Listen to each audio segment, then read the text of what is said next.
Hi hello নমস্কার সব কিছু মিশিয়ে বলে দিলাম আর কি, কারণ কি বলবো কি ইন্ট্রো দেবো আমি খুঁজে পাচ্ছিলাম না। আমরা মাঝে মাঝে এরকম র্যান্ডমলি স্কুটি নিয়ে বেরিয়ে পড়ি, আর যেহেতু আমি নতুন নতুন ড্রাইভ শিখছি সেজন্য আরও বেশি মজা লাগে। সেরকমই আজকেও একটু বেরিয়ে গিয়েছিলাম সকালবেলা ওই 10টা থেকে 11টার মধ্যে একটু বাইরে যাওয়ার জন্য। ফাইনালি সেটা ট্রাফিক মোড় পার করেছে সযত্নে, তারপর একটা বাঁক নিয়ে একদম ভালোভাবে সাথে ঘরের দিকে আমরা আগাই চলেছি। বাঁকবে এখনও বাঁকেনি, একটা বাকিছে, মানে সে একদম ভয়ঙ্কর ডেঞ্জারাসটা, তারপরে একটু সামান্য ডেঞ্জারাসটা, তারপরে আরেকটু হার্ড ডেঞ্জারাসটা বাঁকবে, কারণ হার্ড ডেঞ্জারাস এখানে মানুষজনের জন্য রাস্তাটার জন্য ভাঙা চড়ার জন্য। তো এইখানে এবারে সেটা আপনাদের সাথে গল্প করতে করতে চলে এসেছি একটি বান্ধবীর বাড়ি, চলুন আপনাদের সাথেই যাই। আমরা উষার জন্য উপহার এনেছি, সেটা এবারে বার করবো ডিগি খুলে। আমাদের রেডি হওয়া কমপ্লিট, দুজনে এমনভাবে উন্নয়ন নিয়েছি যেমন আমরা প্রার্থী উষার কাছে ভোট চাইতে এসেছি, না আমরা কেন ভোট দেয়নি সেটা জানতে এসেছি আমরা, এরকম মনে হচ্ছে। আমরা শুধুমাত্র আমরা আসবো বলেই ঘর বাগাতে শুরু করেছি, এগুলো সব নাটক ভদ্র প্রমাণ করতে চাইছিল, আমরা ওকে টাইম দিইনি, আমরা এমন জানাইছি ওকে টাইম দিইনি একদম। উষা নিজেকে ভদ্র প্রমাণ করার আশ্চর্যজনকভাবে ওকে আমরা সারপ্রাইজ দিয়ে দিয়েছি, আর অনেক দিন ধরে ওর কিছু জিনিস আমাদের কাছে রয়ে গিয়েছিলো, সেটা ওকে ফেরত দেওয়ার জন্য আবার চলে গিয়েছিলাম। কিন্তু ওকে দেখে যা বুঝলাম, ওই তো আমাদেরকে দেখে পুরোই সারপ্রাইজড।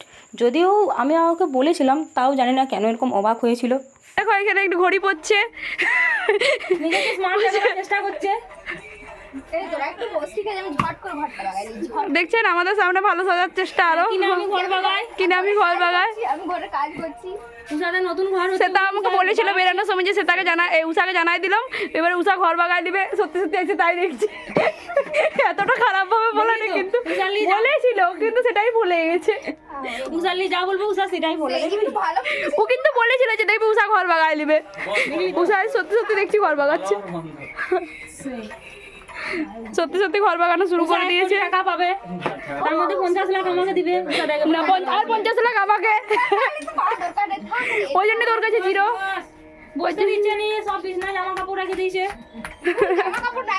এখন দেখানোর চেষ্টা করছি পেরেক পিটতে পারে। এরকম আনন্দ কথাবার্তা আর এই সিলি সিলি জোকস এরকম আমরা দেখালে টুকটাক করতে থাকি, যেরকম হয় আর কি বন্ধু বান্ধবের সাথে দেখা হলে।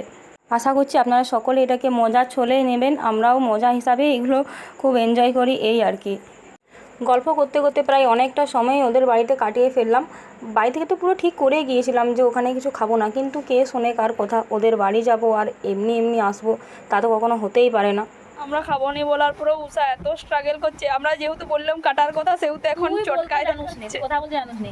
উষা যেহেতু উষা দেখেছে যে ঝাড়গ্রামে সেই দাদাটার দোকানটা ভাইরাল হয়েছে, কারণ দেশের প্রধানমন্ত্রী এসে মুড়ি খেয়েছে, সেই জন্য আজকে থেকে প্র্যাকটিস করছে, যেদিনই আমাদের রায়পুরে বেরোবে উষার মানে যাতে ঝালমুড়ি ট্রাই করে, উষা ফেমাস হতে চাইছে, এই তার জন্য এতগুলো নিয়েও এসছে। এমনি এত বড় আনানি আমাদেরকে জবরদস্তি ডাকে নিয়ে আসছে, বলছে আমাদের দুটো মুড়ি খাবি আয় না, আমি দেখ ভালো বানাই, হ্যাঁ ফ্রিতে, আবার পয়সাও লেগেনি 10 টাকা ফ্রিতে দিচ্ছে। এই ছেলেটি রাত্রে মানে ঘরে ঘড়ি পড়ে থাকে, এখন ঘড়িটা নাই বলে আমরা হাতটা দেখাবো না, হাতটা দেখাচ্ছে না গাইস, পকেটে টাকা আছে, আপনারা ঘড়িটা দেখতে পেয়েছেন। দেখুন কত মুড়ি খায়, একটা মেয়ে কত মুড়ি খেতে পারে দেখুন। এত মুড়ি দিয়েছে সেটাকে, সেটা খাবে আর আমি দেখবো, তাই জন্য সেটা ওখানে হাত ধুতে গেছে। বসে পড়েছে এই যে সেটা খাবো না করে ঠিক খেতে বসে পড়েছে, সে যে পেটে খিদা মুখে লাজ। আমি একবারও লজ্জা পাইনি, লজ্জা পাই বলিনি।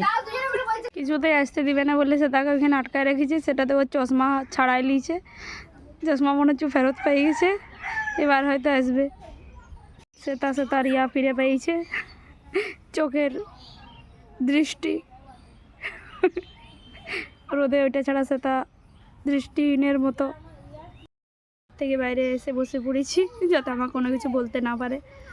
অলরেডি আমাকে বলে ফেলেছি আমার থাকার মন আছে, তাই আমি কিছু বলিনি, কিন্তু যখন একজন বললেই হয়ে যাচ্ছে তখন আর বললেও না, জানছি তো সেটা বলবেই, আর সেই প্রোটেস্টেই কাজ হয়ে যাবে। আরও কি কমপ্লিট করে এবারে ঘুরলো, তার জন্য একটু খাওয়া দাওয়াও করলো। যেহেতু আমরা বাড়ি থেকে ঠিক করে গিয়েছিলাম যে বাইরে যেয়ে করে আমরা খাবো, তাই সেই টাস্কটাও কমপ্লিট করতে হবে, তাদের যেভাবেই হোক যতই খাই না কেন, তাই চলে এসেছি আবার। উচাদাবাদ থেকে বেরিয়ে চলে এসেছি ধোসা খাওয়ার জন্য, আর এদিকে সেটা এক জাম মুড়ি খাওয়ার পরে এখানেও আধা ধোসা খেয়ে ফেলেছে। ধোসা খেয়েও মন ভরেনি, তার জন্য আবার চলে এসেছি খাওয়ার জন্যে। কি বলে লস্যি, সব মিলিয়ে আজকের দিনটা বেশ ভালোই কেটেছে। আশা করছি আপনাদেরও বেশ পছন্দ হচ্ছে। দেখা হচ্ছে পরের কোনো ভিডিওতে। বাই।